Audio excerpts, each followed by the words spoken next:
2016 Mercedes Benz Sprinter with a pretty rough ride. We're gonna put some SumoSprings on here and see if that will make a difference.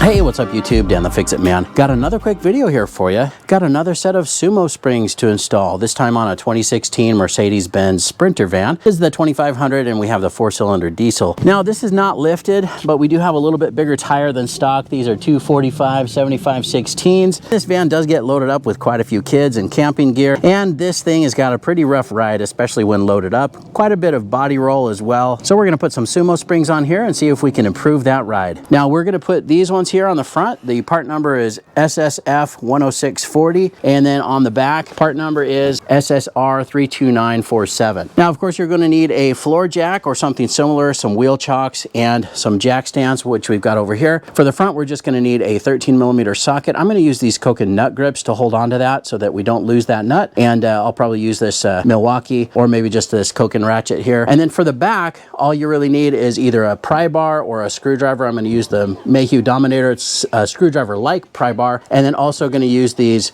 flat bill channel locks and or this needle nose vice grip to get that started. All right, well, let's get these opened up. Just be careful not to cut yourself. Let's open this one here as well. Now it comes with the instructions, and they also send you a few stickers here, which is pretty neat. Here are our SumoSpring bump stop upgrades. And it comes with the hardware, a new nylock nut, and a flat washer. And for the back, same thing. They include the instructions, so you do not need to print them out. That's pretty cool that they include that. Another set of stickers here, and this is what the backs look like. Look how big that is.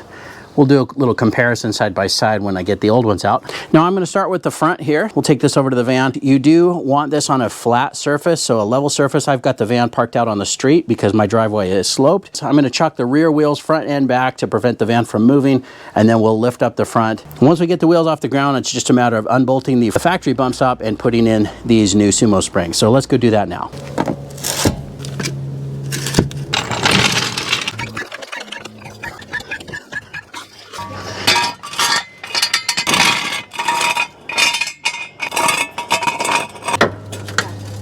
All right, I've got it sitting on jack stands here as well, but you can see that the wheels are off the ground and we're ready to change those out. All right, now I'm gonna start on the driver's side here, but I'm gonna turn the wheel out so we have a little bit more access, but I'm not gonna take the wheels off. All right, so you can see our factory bump stop right here. We just need to go through the top little hole here for access and take off. This is a 13mm nut that holds that in place. Just gonna break it loose.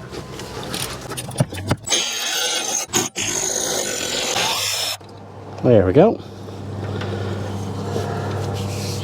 Now I'm just going to fish the nut out of there with a little magnet.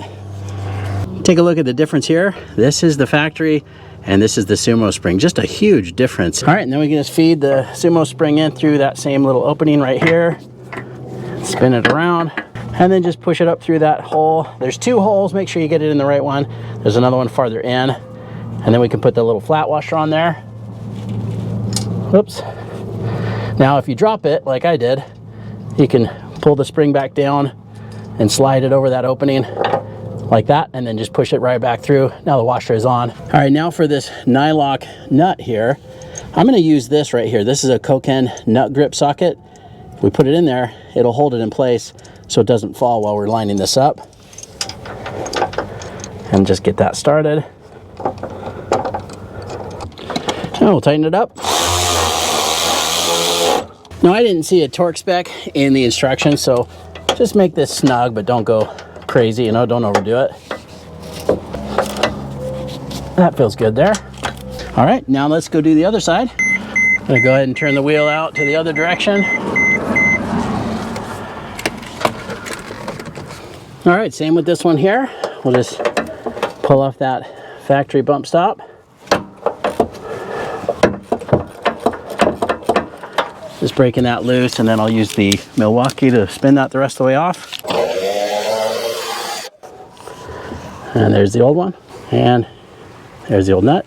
All right, and then we can put in the new one. Just kind of slide it through this little opening here and line it up with that hole and hold it in place.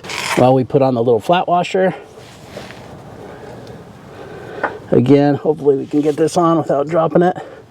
Okay, we got that one. Okay, and then for this nylock nut here, I'm just going to use that same Koken nut grip. Holds that in place really nicely. And just get that started over here.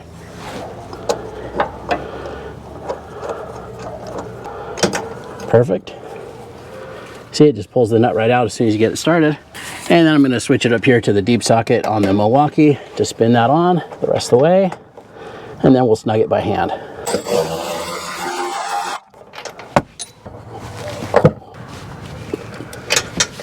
All right, that feels good right there. All right, now I'm going to bring the camera over here. Then we can pull out the jack stands. And we're going to go ahead and lower the vehicle. It's actually sitting on that SumoSpring. It's not really compressed much, but it is sitting on it. So that's definitely going to cushion that ride. Here's the driver's side. Looks good. All right, now let's go do the back. All right, now we're going to chock the front wheels. All right, now on the back, I'm just going to lift this one side at a time. And remember, we're not going to lift under the axle because we want the axle to droop. So I'm just lined up over here where the spring connects to the van. And that's as high as my jack goes. Now I don't have the tires off the ground, but that should be enough clearance to get that bump stop out and the new one in. I'm going to use jack stands on this here too. You just want to make sure you're not anywhere where if the vehicle settles or settles down, even with the tire still on, you just want to make sure you're not going to get pinched by anything in there. All right, now here's the factory bump stop. I'm just going to put a little pry bar in here and pull this one out.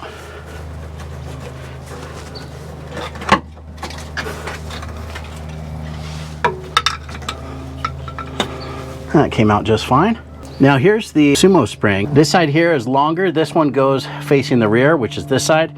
This is the front. So we'll just slide this one in first. Just slide it all the way back as far as you can. And then we need to get this corner up here started.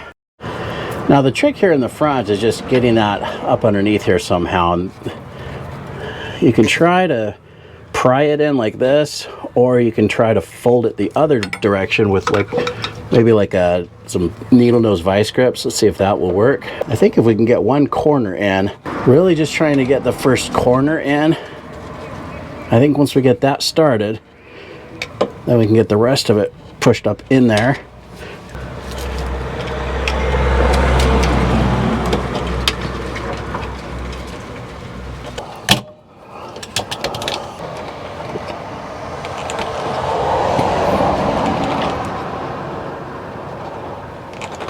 It's gone. There we go. All right, let's do the other side. All right, we're gonna lift up the passenger side here in the back. Get a jack stand in here. All right, and then we can take off the passenger side.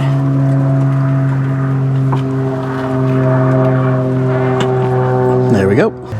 All right, and then same thing, just put this one in. Slide it all the way back first, like that. And then we need to get that front started.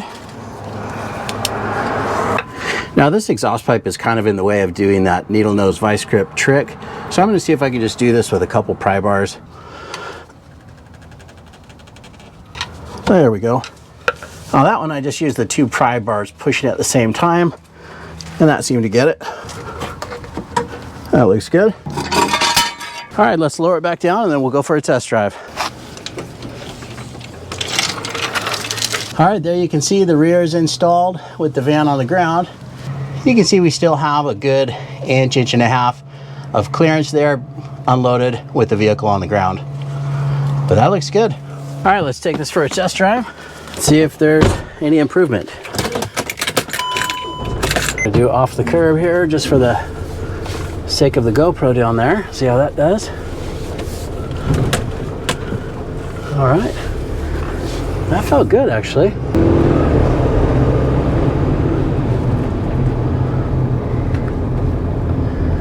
Let's just make sure we get another bump or two here.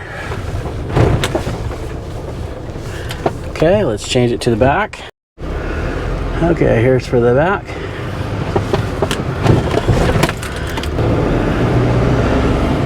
I gotta go see if my camera fell off. All right, now here's just some footage of me measuring the front and rear ride height before and after, and I'll just put the measurements up here on the screen. You can see that in the front we did increase about 3/8 of an inch in ride height, and the back remained pretty much unchanged, which makes sense because we're not sitting on those bump stops. And that's it. This thing is done, ready to give back to the owner. I think it's a big improvement. Of course, they'll let me know after a long test drive. They're gonna go take it out to the beach and load it up full of kids and gear this weekend, but I can already tell just over the bumps, and you can see the difference in the before and after. I think that was a big improvement, not only over the bumps, but also the cornering. I did a couple really sharp turns, and I can tell that it was responding better and not rolling as far as it did. Sumo Springs are definitely going to take out the major impact of the bumps, but they're also going to make for a nicer, firmer ride, and it really does smooth things out. I think that that definitely was handling better, especially in those tight turns that I was making. That's a pretty easy install overall. Now, total time here really took me about 45 minutes. The front was pretty easy and straightforward. Once you get that lifted up and get those ones taken off, you can put on the front one. Really probably only took me 15 minutes for the front. The back took a little bit longer just because those Sumo Springs in the back, pushing that rubber tab in through that little opening is really hard. I'm not gonna lie, that was difficult, and it took me a few tries to get that to work. You know, I tried it with the pliers or the vice grips trick, but it seems like the double pry bar method really was the best for me. If I had to do this again, that's the method that I would use. I hope you liked the video. Please give it a thumbs up and subscribe if you don't mind. That does help me out. I'll get a link in the description where you can pick up these exact same Sumo Springs along with some of those other tools used in the video as well. Thanks so much for watching, and good luck.